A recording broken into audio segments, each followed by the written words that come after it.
السلام علیکم، یاسین آپ کے ساتھ حاضر ہے منڈے مارکیٹ اوپننگ پریویو کے حوالے سے۔ آج منڈے کا دن شروع ہو رہا ہے اور ڈیٹ ہوگی آج 27 جولائی۔ یہ ہفتہ ہمارے لیے بہت امپورٹنٹ ہفتہ رہے گا۔ اس میں پہلی بات تو یہ کہ جس طریقے سے میں آپ سے یہی کہتا رہتا ہوں کہ جو ویکلی اور منتھلی اور کوارٹرلی کلوزنگ ہوتی ہے اس حوالے سے اس کی بڑی امپورٹنس ہوتی ہے۔ تو یہ ہفتہ ہمارے پاس ایک تو سب سے پہلے یہ ہے کہ یہ خبروں سے بھرا پڑا ہوا ہے، اور خبریں جو ہمارے پاس مختلف آ رہی ہیں اس حوالے سے سب سے پہلے میں آپ سے یہ بیان کروں گا کہ جو ارننگ سیزن چل رہا ہے اس میں امیزون اور ایپل کی ارننگ رپورٹس ہیں۔ امیزون دنیا کی پہلی دوسری کمپنیز ہیں جو کہ امیزون، ایپل جو یہ کمپنیز ہیں ان کی ارننگ رپورٹس پوری مارکیٹ کو ہلاتی ہیں۔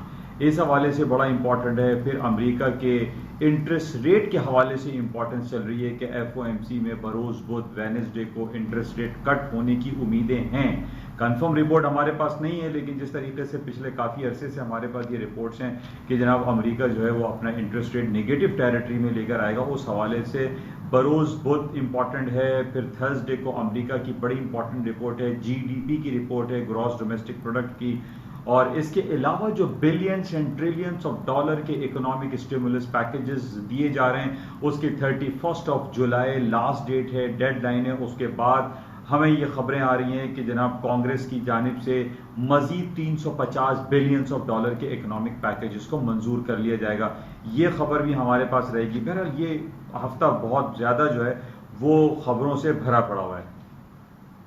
اچھا، اب تجزیہ ہم جو کر رہے ہیں کہ جناب ابھی سے جو 2 سے 3 گھنٹے کے بعد مارکیٹیں کھلیں گی اس کا کیا ہوگا۔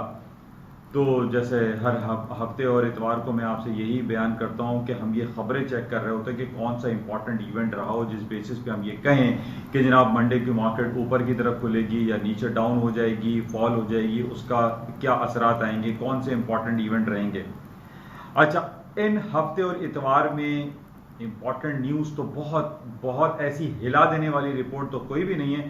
رپورٹ جو ہمارے پاس وہی چل رہی ہیں جو پچھلے ہفتے ہیوسٹن میں امریکہ نے چائنا کو یہ کہا تھا کہ وہ اپنا کاؤنسل خانہ وہاں پہ بند کر دے، اور اس کے اوپر الزام لگایا تھا کہ وہ وہاں سے بیٹھ کر امریکہ کی انٹلیکچوئل پراپرٹیز اور امریکہ کی جو ڈفرینٹ کمپنیز کے سافٹ ویئر ہیں اس کو وہ چوری کرتے ہیں اور اس کے بعد وہ چائنا میں ایکسپورٹ کرتے ہیں، اور پھر چائنا اس کو رد و بدل کر کے وہ ان کی انٹلیکچوئل پراپرٹی کو ڈیمیج کرتا ہے۔ یہ انہوں نے الزام لگایا تھا، اور دوسرا الزام یہ تھا کہ وہاں سے بیٹھ کے چائنا جو ہے وہ جاسوسی کے کام کر رہا ہے، اسپیونیج کے کام کر رہا ہے، اسپائنگ کر رہا ہے، جس کی وجہ سے امریکہ نے 72 گھنٹے کا آرڈر دیا تھا اور یہ کہا تھا کہ چائنا ہیوسٹن میں اپنا کاؤنسل خانے کو بند کر دے، اور اس کی ڈیٹ کل ختم ہو گئی تھی اور ہمارے پاس یہ رپورٹ آئی کہ وہاں پر امریکہ نے تالا لگا دیا ہے، اور اس کے ریٹیلیشن میں چینگڈو جو شہر ہے چائنا کا، اس میں جو امریکہ کا کونسل خانہ ہے اس کو بھی تالا لگا دیا گیا۔ تو یہ دونوں ٹٹ فار ٹیٹ والی سچویشن چل رہی تھی، اور یہ کوئی ہفتہ اور اتوار کی خبر نہیں ہے بلکہ یہ پچھلے ہفتے کی خبر ہے۔ اس بیسس پہ ہم یہ دیکھ رہے ہیں کہ اس پہ اگر یہ کہا جائے کہ حالات بہت خراب ہیں، دگرگوں ہیں اور مارکیٹ کولیپس کر جائیں گی، تو ایسی سچویشن فی الحال دکھائی نہیں دے رہی۔ جس طریقے سے میں نے ٹیکنیکلی آپ لوگوں سے ذکر کیا تھا کہ 10,300 واز اے ویری امپورٹنٹ نیسڈیک کا لیول تھا، ایس این پی، اور ہم نے یہ دیکھا کہ نیسڈیک تقریباً 10,300 سے اوپر کے لیولز میں بند ہوا تھا فرائیڈے کو۔ اسی طریقے سے ایس این پی کا 32 کا لیول ہے، بہرحال وہ اس سے نیچے بند ہوا، اور 26,200 کا بڑا امپورٹنٹ لیول تھا ڈاؤ جونز کا، اور مارکیٹ 26,200 سے اوپر بند ہوئی۔ تو ان بیسس پہ ہم یہ انڈیکیٹ کر سکتے ہیں کہ اسٹاک میں کوئی بہت زیادہ ڈاؤن فال فی الحال دکھائی نہیں دے رہا، کیونکہ یہ 2 دن ہفتہ اور اتوار میں ہم نے یہ اینالائز کیا، اس خبروں کو چیک کیا کہ امریکہ اور چائنا کے درمیان جو بھی صورتحال برپا ہوئی ہے اس میں بہت زیادہ نگیٹیوٹی نہیں ہے۔ میں نے جیسے پہلے بھی آپ کو جمعے کو یہ کہا تھا کہ اگر ہمارے پاس یہ رپورٹ ہفتہ اتوار آ جاتی کہ جناب امریکہ جو ہے وہ چائنا کو یہ بھی کہتا ہے کہ جناب واشنگٹن میں اپنے ایمبیسی کو بند کرو، یا کیلیفورنیا میں ان کا جو لاس اینجلس میں یا سین فرانسسکو میں جو کاؤنسل خانہ ہے اس کو بند کر دیں، یا دوسرے جو ان کے اسٹیٹ ہیں الاباما میں ہیں یا نارتھ کیرولینا میں یا ساؤتھ کیرولینا میں امریکہ کے اندر جتنے بھی جو کونسل خانے ہیں ان کو انہوں نے بند کرنے کا آرڈر نہیں دیا. میں نے آپ کو یہی اس دن کہا تھا فرائیڈے کو کہ ہمیں ان 2 پوائنٹس کو بہت زیادہ چیک کرنا ہے کہ کیا امریکہ نے یہ کوئی آرڈر دیا ہے کہ جناب ہیوسٹن کے علاوہ بھی کوئی کونسل خانے بند کیے جائیں, یا چائنا نے چینگڈو کے علاوہ کیا کوئی آرڈر دیا ہے کہ جناب بیجنگ میں بھی ان کی ایمبیسی بند کر دیں, یا دوسرے جو سٹیز ہیں ہوان سٹی ہے وہاں پر امریکہ نے چائنا نے یہ کہا ہوگا کہ امریکہ اپنے کونسل خانے کو بند کر دے. ایسا بالکل نہیں ہے. تو ان بیسس پہ ہم یہ کہہ سکتے ہیں کہ وہ جو نگیٹیوٹی کا پہلو لوگوں کے ذہنوں میں آ رہا تھا کہ جناب وہ کونسل خانے بند ہو رہے ہیں تو اسٹاکس مارکیٹیں تباہ ہو جائیں گی, میں نے آپ کو فرائیڈے کو یہ کہا تھا کہ یہ کونسل خانہ بند ہونا ایک روٹین پروسیس ہوتے ہیں. جب 2 ممالک کے درمیان تھوڑی چپکلش ہوتی ہے تو وہ کونسل خانے بند کر دیتے ہیں. کوئی انہوں نے ایٹم بم تھوڑی مار دیا ہے, کوئی انہوں نے بلٹس اینڈ بامز کی فائرنگ تھوڑی کر دی ہے. یہ سرٹین پیریڈ آف ٹائم کے بعد دونوں کونسل خانے کھل جائیں گے اور اسٹاک مارکیٹیں نارمل ہو جائیں گی. تو ان بیسس پہ آئی پرسنلی فیل, میں غلط ہو سکتا ہوں, میں کئی بار آپ سے یہ کہتا ہوں یہ میرے اپنے ذاتی تجزیات ہوتے ہیں, یہ غلط بھی ہو سکتے ہیں, لیکن on the basis of these all ground realities اور جو اسٹڈیز ہم دیکھتے رہتے ہیں اخبارات اور رسائل اور میڈیا پہ, کہ ان بیسس پہ ہم یہ کہہ سکتے ہیں کہ اسٹاکس مارکیٹ میں وہ ڈاؤن فال فی الحال دکھائی نہیں دے رہا جس کا لوگ بہت زیادہ گمان کر رہے تھے. بہرحال مارکیٹ ابھی 2 سے 3 گھنٹے کے بعد کھل جائے گی, اس کو ہم دیکھیں گے کہ کیا صورتحال برپا ہوتی ہے. لیکن آئی پرسنلی فیل کہ اسٹاک مارکیٹیں پازیٹیو کی طرف ہی رہیں گی یا رینج باؤنڈ مارکیٹ رہیں گی.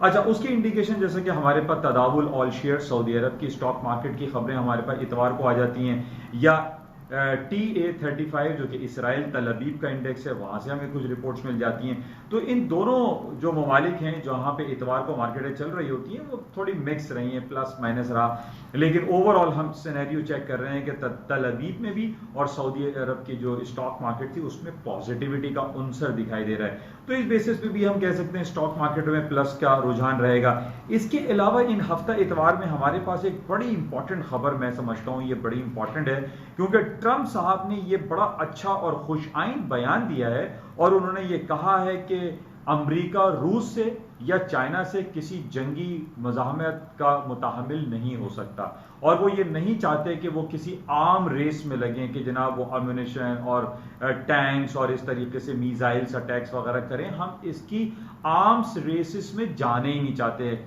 ہم مہلک ہتھیاروں کی ریس میں وہ لگنا نہیں چاہتے. یہ ٹرمپ صاحب کا بیان ہے 2 دن قبل ہفتہ یا اتوار میں, تو یہ بہت اچھی خوش آئند بات ہے. ان بیسس کو بھی ہم کہہ سکتے ہیں کہ اسٹاکس میں وہ نگیٹیوٹی کا پہلو نہیں دکھائی دے رہا ہے جس کا لوگ یہ کہہ رہے تھے کہ جناب وہ کونسل خانے بند ہو رہے ہیں تو حالات بڑے دگرگوں ہو جائیں گے. ایسا فی الحال نہیں دکھائی دے رہا ہے. اچھا, اس کے ساتھ ہی جو بھی امریکہ اور چائنا کے درمیان جو تعلقات ہیں ان کے بیسس آپ لوگ سب کو پتہ ہے کہ انٹلیکچوئل پراپرٹی رائٹس کے حوالے سے ہے, یا پھر ہانگ کانگ کا جو سیکیورٹی لا انہوں نے ٹائٹ کیا ہے چائنا نے, اس کے حوالے سے بھی امریکہ جو ہے وہ یہ ایکشن سارے لے رہا ہے. تو اس بیسس پہ بہرحال یہ بہت زیادہ نگیٹو آئی فیل کہ نہیں ہوگا اور حالات انڈر کنٹرول رہیں گے. اچھا, اس کے علاوہ سونے کی بات کر لیتے ہیں. سونا تاریخ کی تقریباً بلند ترین سطحوں پر آ گیا ہے, اور 1923 کا آج سے 9 سال پہلے سن 2011 میں 2011 میں ہائی کیا تھا 1923 کا, تقریباً مور اور لیس مارکیٹ تقریباً ہائی پر آ گئی ہے. 1907 کا اس نے ہائی کر دیا تھا فرائیڈے کو, اور 1901 پہ مارکیٹ بند ہوئی تھی. جو حالات و واقعات ہیں وہ آپ کے سامنے ہیں. نگیٹیوٹی کے پہلو گولڈ کے حوالے سے ہمیں زیادہ دکھائی دے رہے ہیں کیونکہ اس ہفتے ہمارے پاس FOMC کی میٹنگ کا ریزلٹس بھی ہوگا. امریکہ میں بہت زیادہ یہ ممکنات میں سے باتیں ہو رہی ہیں کہ امریکہ اس ہفتے یعنی بروز وینسڈے کو اپنا انٹرسٹ ریٹ نگیٹو ٹیریٹری میں لے کر آئے گا. یہ خبریں چل رہی ہیں, کہیں ہمارے پاس ایسی انڈیکیشنز نہیں ہے کہ کہیں نمبرز آ رہے ہوں, لیکن آن دا بیسس آف کے جو ڈفرینٹ کمنٹس ہم نے دیکھا ٹرمپ صاحب کے, اور وہ یہ کہتے رہے جرمی پال کو جو کہ فیڈ کے چیئرمین ہیں کہ جناب امریکہ کو چاہیے کہ وہ اپنا انٹرسٹ ریٹ نگیٹو ٹیریٹری میں لے آئے. تو بہرحال بدھ کو اس کا ریزلٹ ہوگا. اس میں پاسبلٹی یہ ہے کہ اگر امریکہ اپنا انٹرسٹ ریٹ نگیٹو ٹیریٹری میں لے آتا ہے بروز بدھ, تو گولڈ کی قیمتیں اپنے تاریخ کی نئے باب رقم کر سکتی ہیں, کیونکہ جس طریقے سے میں نے آپ سے پہلے بھی کہا تھا کہ جو جیو پولیٹیکل سچویشن ہے وہ کافی گھمبیر ہیں. جس طریقے سے ہمارے پاس یہ جو امریکہ اور چائنا میں جو ٹسل ہو رہی ہے اسٹاک تو علیحدہ بات ہے، لیکن گولڈ کی مارکیٹیں ان بیسس پہ اوپر جا سکتی ہیں. آرمینیا اور آذربائیجان میں ہنگامے ہو رہے ہیں، بارڈر پہ سخت حالات ہیں. لیبیا اور مصر کے حالات دگرگو ہیں. اسی طریقے سے ہم دیکھتے ہیں کہ یمن اور سعودی عرب میں جو ہے آپس میں دستے گریباں ہوتے ہیں ایک دوسرے کے. ان بیسس پہ ہم یہ کہہ سکتے ہیں کہ گولڈ کی قیمتوں میں مزید اوپر جانے کا پوٹینشیل موجود ہے. پلس جو کافی میں دنوں سے آپ سے بیان کر رہا ہوں کہ دنیا کے دو سب سے بڑے بینک آف امریکہ اور گولڈمین سیک پہلے ہی یہ بیان دے چکے ہیں کہ جناب جس طریقے سے ڈی بیسمنٹ آف کرنسیز ہو رہی ہیں اور billions and trillions of dollar کے اکنامک پیکیجز دیے جا رہے ہیں، ان بیسس پہ کرنسی مارکیٹ اپنی قدر و قیمت کو کھوتی چلی جا رہی ہے. ڈی بیسمنٹ آف کرنسی ہو رہی ہے اور اس کے اگینسٹ میں گولڈ کی قیمتیں اوپر کی طرف جائیں گی. تو یہ بڑی امپورٹنٹ اسٹڈیز ہیں، اس کو بھی آپ چیک میں رکھیں. اچھا، اس کے علاوہ آئل کی بات ہم کر لیتے ہیں. آئل کے حوالے سے جیسے میں نے آپ کو 1-1.5 مہینے سے یہ بات بیان کر رہا ہوں کہ یہ جو مہینے ہیں، یہ جو سیزن ہے، یعنی جون، جولائی، اگست، سپٹمبر، یہ ہریکن سیزن ہوتے ہیں. اور ایک ہریکن کی خبر ہمارے پاس آ گئی ہے کہ ایک ہینا ہریکن ہے جو کہ آج رات کو یا کل وہ ٹیکسس کی جو کوسٹل بیلٹ ہے اس سے وہ ٹکرائے گا. اچھا، یہ بات ہمیں پتہ ہے کہ ٹیکسس میں بہت زیادہ آئل ریفائنریز ہیں، آئل رگس ہیں، اور جب بھی ہمارے پاس پچھلے تاریخ کے آئینے میں اگر ہم دیکھتے ہیں کہ آج سے تقریباً 14-15 سال پہلے 2005 میں 2 ہریکنز ہمارے سامنے گزرے ہیں. ایک ہریکن ریٹا اور ہریکن کیٹرینا. یہ 2 ہریکنز تھے جنہوں نے پوری دنیا کی اسٹاک مارکیٹ کے ساتھ ساتھ آئل کی مارکیٹ کو بہت زیادہ اپس اینڈ ڈاؤنز کیا تھا. مارکیٹ میں 10-10 15-15 ڈالر کی موو آتی تھی. یہ 15 سال پرانی میں آپ سے بات کر رہا ہوں. میں خود اس تمام چیزوں سے گزر چکا ہوں. لیکن آج ہمارے پاس جو خبر ہے کہ جو ہینا ہریکن ٹکرا رہا ہے ٹیکسس کے کوسٹل بیلٹ پہ، مائٹ پاسبل کہ آئل کی قیمتوں میں اضافہ ہو جائے اس بیسس پہ. اور پلس ہمارے پاس یہ پتہ ہے کہ جس طریقے سے جو کرونا وائرس پینڈیمک کے کیسز کے ہونے کے باوجود جو ہمارے پاس ری اوپننگ کی خبریں آ رہی ہیں پوری دنیا سے، ان بیسس پہ بھی آئل کی قیمتیں اوپر کی طرف جا سکتی ہیں. پلس یہ مہینہ ہمارے پاس آخری دن ہوگا 31 جولائی کا، جس میں اوپیک پلس نے یہ کہا ہے کہ وہ 2 ملین بیرلز کی کٹوتی کر رہی ہے پروڈکشن میں، اور ان بیسس پہ بھی آئل کی قیمتوں میں اوپر جانے کا پوٹینشیل موجود ہے. پلس میں آپ کو بہت عرصے سے یہ بیان کر رہا ہوں کہ $41 سے اوپر تیل کی قیمتوں کو اوپر جانا چاہیے ٹیکنیکل گراؤنڈ پہ، ایز ویل ایز جو جیو پولیٹیکل سچویشن ہے اور جو خبریں ہمارے پاس آتی رہتی ہیں ان بیسس پہ آئل کی قیمتوں میں اضافہ ہو سکتا ہے. تو بہرحال یہ خبریں ہمارے پاس تھیں، اور دیکھتے ہیں کہ 1 سے 2 گھنٹے کے بعد جو مارکیٹیں کھلیں گی اس میں کیا صورتحال رہتی ہے. اور جاتے ہوئے میری آپ سے یہی ریکویسٹ رہتی ہے کہ اس یوٹیوب چینل کو پلیز سبسکرائب کریں، لائک کریں، شیئر کریں، کیونکہ یہ اردو اور سہل انداز میں آپ کو تھوڑا سا پتہ چل جاتا ہے کہ واٹ از ہیپننگ اراؤنڈ اس، اور دنیا میں مارکیٹیں کن لیولز پہ، کن خبروں پہ اوپر یا نیچے کھل سکتی ہیں. وہ میں نے چیزیں آپ کے ساتھ شیئر کر لیں. امید ہے کہ آپ کو اس سے کچھ نہ کچھ استفادہ ضرور ملے گا انشاءاللہ. Thank you. خدا حافظ.